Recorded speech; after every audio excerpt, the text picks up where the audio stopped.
Good morning, everybody. This is Judith A. Colt. You're listening to Mad Love. Let's get into it. It's super cold here.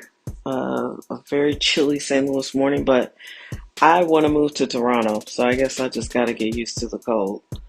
Um, they make movies in Toronto. It seems like a cool place, a chill vibe, and I don't necessarily have to be across the world. It's not even really about leaving America for me. It's really just making some dreams come true. And I don't necessarily want to move to Los Angeles. Of course, I will for a great opportunity, but I don't think they're making movies the way they used to. And I don't know, like every major city right now, I wonder about the quality of the leadership. Um, it does not sound like Karen Bass knows what she's doing. And again, we're still in a climate where people are trusting in these systems and trusting in other people to be about what they say they're going to be about, and so they vote for them, which I'm not even sure voting even makes a difference. You know, some of these people are getting installed, I think, on purpose to destroy things. I think George Soros did that with this whole progressive prosecutor thing. Crime statistics did not plummet over the last 10 years with this experiment. They were experimenting with your safety. I worked for one. He was disingenuous, though. He didn't really care about progressive prosecution. He just wanted the job. And he wanted to, I guess, change the circumstances or the trajectory of his career. And that's what he did. But a lot of these people, wound up either getting recalled, embroiled in controversy, because think about it. In order to get prosecutors to go along with this, many of them didn't have any experience. They just won an election. They didn't understand the systems that they were entering at all. Being a PD, a public defender, or a defense attorney is not anywhere close to being a prosecutor. They're different goals and strategies. And I've even heard people who came from that world into the prosecutor's office talking about, they just believe almost everybody's innocent. And it's like, are y'all looking at the same case files that we're looking at? But they're not. They're talking to the defendant and we're talking to the victims, and it's different energy, I guarantee. So, I feel like that is the one system that is functioning as designed. It's designed to catch and keep criminals at a certain level. Not the rich ones, not these politicians, not famous people, but certainly if you're a regular average citizen, it's working great. It's locking you up and making it super hard to stay out of jail, in prison. But, they've been experimenting with us this whole time. And it's so obvious. So I was thinking yesterday, I don't think I could endure that again. Our office had a boss for 28 years. There's a comfort that comes with that. Even if you hate the dude, even if you don't like the guy, you're like, he's the boss. This is the way it is. And there's structure to that. And a lot of people, while they may have wanted a different boss, they like the structure. So then, like, when he lost his election, oh my God, I'm telling you, I don't think I could go through that again, because the person who came in did not care at all about the job, did not care at all about the people who worked there, and mainly just needed a place so he could hire all his friends who were also deeply unqualified. And it was horrifying. And so I was not in the executive team, but I was right under it. I was the highest paid non-attorney in the office. And that's not saying a lot, because his predecessor did not pay great, but it didn't mean much financially, really, but it did mean a lot in terms of the office organization chart. And, I worked side by side with the elected. That was what I was hired to do the public information. So I knew how it ran. I knew how the office was run. I knew how everything uh, had been organized. I spent a lot of time with the elected. We talked for hours. You know, I never found him to be racist. Uh, I found him to be inappropriate because of his age, because that's just how people talk, you know. But I also, um, I didn't have a bad experience with him. I had a bad experience with the black guy who was supposed to come in and be so nice and smart, and I found him to be neither. And it was rough. He could not stand me, and I was just a victim of having gotten hired before he got there, and my probation had just ended, so he couldn't just fire me on sight. And I just could not go through that again. Someone else is running against the person that took over the office a couple of years ago, and I just thought to myself, I would never be able to make it through that again. Because you never know. The days of having someone who really loves being a prosecutor and puts that black hat on and leans into it, for 28 years, I think those days are gone. I don't think that's ever going to happen again. And then you've got all these people who are climbers and they want to be something else, so they start in prosecutors' offices, and they pretend like they care about prosecuting people, but they don't, because there's no way to be a popular prosecutor. You're putting people in prison. So you have to make sure that victims get the justice they deserve. That's the best way to do it. If you have a bunch of victims' families sharing the stories about how great the prosecuting attorney's team was, that's the best publicity you can get. But I personally, I don't think that job should be elected. I think it should be appointed. Because how hard is it to win an election? Eventually, people win, you know, uh, and you don't have to have any experience. That's what I'm saying. The person I'm speaking of wouldn't have been hired to get that job. They couldn't have gotten that job if it was just based off of a resume, but they could get elected in. That's a scam, you know. And for the record, I worked on more trials than that person. That's where we are in America. Everybody would rather pretend to be something than actually be something. I've been around people who pretend to be nice than actually be nice. They'd rather be perceived as a good person than actually be a good person. That's fucking terrifying. Sorry. Not sorry. It's ridiculous. And we live in a ridiculous time. I was having a discussion with one of my friends, and apparently a lot of things I say annoy her, and she holds on to them. And she was bringing up something, but like, honestly, I see videos all the time about people trying to get rid of the Fed. And she was just like, that would be impossible. Okay. I'm just saying that's the languaging out here.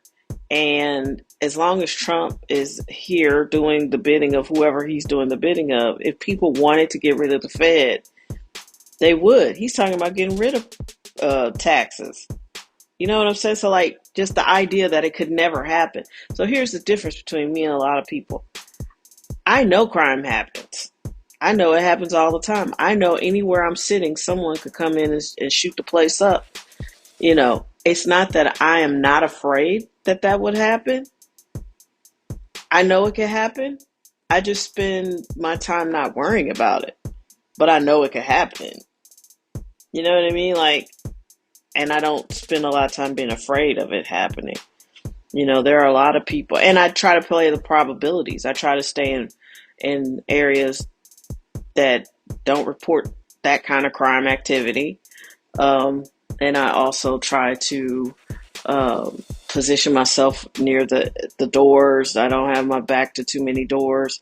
You know what I mean? I'm very strategic about how I sit at a table. I that's the difference. I know it can happen, but I don't worry about it. You see, this is not a time to dig your heels in and say that will never happen, because it absolutely can happen. We are in astrologically a time where all structures and systems are collapsing. Um, that's just a season that we're in, and we're also doing some things astrologically that none of us on the planet have ever witnessed. Like, there are things that alignments that have never happened in the lifetime of anybody on the planet right now. So I don't think it's a good idea to just dig your heels in and be like, that could never happen. Everything's on the table right now. Everything. Why I think it's really strange that they're so obsessed with digital currency. The fact that banks want to be a part of Bitcoin makes me want to not be a part of Bitcoin. That all of the stuff that it was supposed to do and promise, I think banks have made a point to try to, again, insert themselves in between you and all your big profits. Yes, some people made big money 10 years ago. Yeah, because it was a fad. It wasn't supposed to take off. And if you were able to pull a ton of Bitcoin um, out of your wallet and make money, that's fantastic. Do you think these banks are going to let that happen again? I mean, like I said, this is not a time to close your mind down and be like, I'm standing on business. There's nothing to stand on. All of this is subject to just disappear and reappear in some other form. They are very seriously wanting people to have a digital currency in America, just like China, so they can monitor you, so they can, control you. That was the whole thing with electric cars. It was never about the environment. Nobody cares about the environment. Not for real. They should, but they don't. Because if they cared about the environment, then they would say, but wait a minute. These cars never deconstruct. Like, if they just sort of stay around forever, who's going to spend $30,000 to replace the engine? $40,000 engine repairs with parts they probably have to remanufacture. And then on top of that, it takes so many resources to build the thing that it can't be an ecological wonder. You see what I'm saying? Like, no one asked those questions, but that's real. It was never about the climate or anything like that. It was always about, if everybody's driving an electric car, that means we can shut everybody down if we need to. We can stop all the cars if we want to. We can pull all the data from the cars. They're already full of computers, but with the electric cars, they can pull all the data, camera footage, everything, and stop you in your tracks. For whatever reason, the government wants to stop you. And, I used to believe in the justice system, but I don't think they're really doing anything just right now. I think a lot of things that are going on are quite unjust. So it's just a time to not be afraid, but a time to be aware. Because there's not much you can do about it. The only thing I feel that works for me, and I say this every day after I do my Ho'oponopono prayer, I most assuredly say, deliver us from evil. Seen and unseen, forces known and unknown. And I honestly pray that all the evil gets sucked out of the world, like the end of Raiders of the Lost Ark. Again, like I said, it might not be a whole bunch of men left, but, this is not sustainable. And men have driven us right into the ditch. And I mean, imagine a world where, they don't make this science fiction movie, where women were completely in control. And then you had to go visit the men on little islands. And you might take one out like Hannibal Lecter, for breeding purposes. But after that, you just ship them right on back because their island, the society that's inhabited solely by men would look a lot different than the one solely by women. And of course, we'd go extinct because you need men to procreate. Unless you don't. I don't know.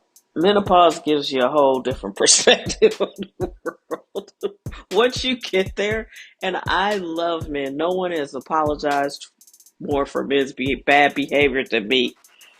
And that is the truth. I was always the girl. I was never the friend that was like, fuck him, he ain't shit. I'd always be like, I don't know, I could kind of see his side. Maybe you could. I was always that person, and not to my friend's detriment, but like, I could see their side more because I wanted to. But once you get into menopause for real and your hormones aren't raging and you're not thinking about how you're not thinking about them in any kind of sexual way and you're completely objective. I look back at some of the interactions I've had with the guys I was attracted to and I was just like, man, what was I thinking? It was like, vagina and ovaries. Like, thanks a lot. Your ovaries will have you down some bad road. Bad road. And you'll be like, man, how did I get down here? But ovaries. It's just, thank God for menopause. I hate the hot flashes and night sweats and the weight gain and all the other bullshit that comes with it. But it gives you a lot of clarity. And you can look at it and be like, wait a minute. He might have been an asshole. So, I don't know. I digress. But it's true. A planet, not just, I don't need a planet, but like just an area that's all women would be so calm. No crime. You wouldn't have to worry about somebody raping you, which made me wonder, can women rape men? Do women rape? I don't know what it is. I was watching something. I was like, what's with all this rape? And putting shit in people's drinks and knocking them out cold so you can rape them? That's not sexual at all. That's control and power. I don't know. But I would like to live in a world without having to think about it, where that's not on the table. That would be awesome. But yeah, like I said, they don't make that science fiction movie because people be like, that sounds awesome. Half the planet would be like, you know what? That I could get with that. Because there's an age where once you stop thinking about them sexually, it just changes. It doesn't mean that you hate men or don't see value in them, but they age differently than we do. All the women I know at this age are like, you can hear their throttles going. They're ready. Like, let's travel. The kids are raised.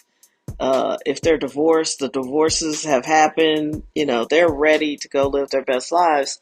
And men my age, I mean, a lot of them are really, really sick.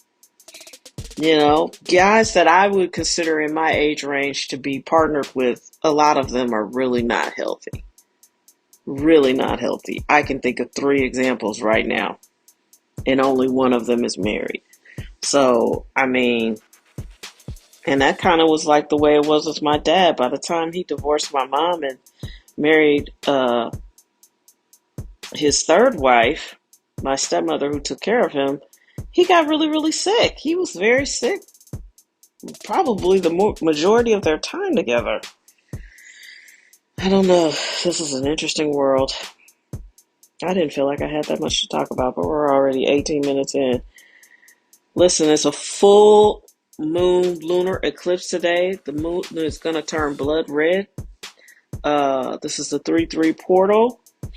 Use your energy wisely. And like every day, focus on what you want to happen, not what you don't want to happen. Focus on making goals and dreams come true. Be very intentional. Be very focused. And fall in love with your life. Do things that are fun. Have fun. Oh, I want to make a quick note too. DTF St. Louis, I don't understand. Why Jason Bateman loves to make stories about Missouri without actually hiring anyone who would remotely be close to writing something authentic. What the fuck is Twyla, Missouri? And it's such a big suburb that they can call themselves St. Louis. What is that supposed? Why not use a real one? And film some shots, film some scenes here. I was looking at it, I was like, this is definitely not St. Louis. Of course, it's Atlanta. And it's like, And then people in St. Louis are going to be like, well, no one uses the tax credits because there's no infrastructure to film here. People are naming Project St. Louis and won't film here. And you're going to blame the filmmakers. And the issue really is the infrastructure of the film community that you're not serious about because the politicians keep yanking it away. So nobody has any film experience here,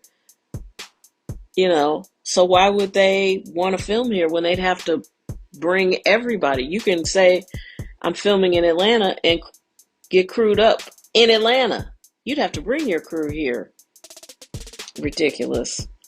And it's a weird show. I don't know if I'm gonna stick with it because it wasn't particularly funny, and I don't know, but I hate that they name shit St. Louis and don't film anywhere in St. Louis, or don't even have a writer from St. Louis on the staff. Boo. All right, have an amazing day today. Be well, be safe. Happy March 3rd.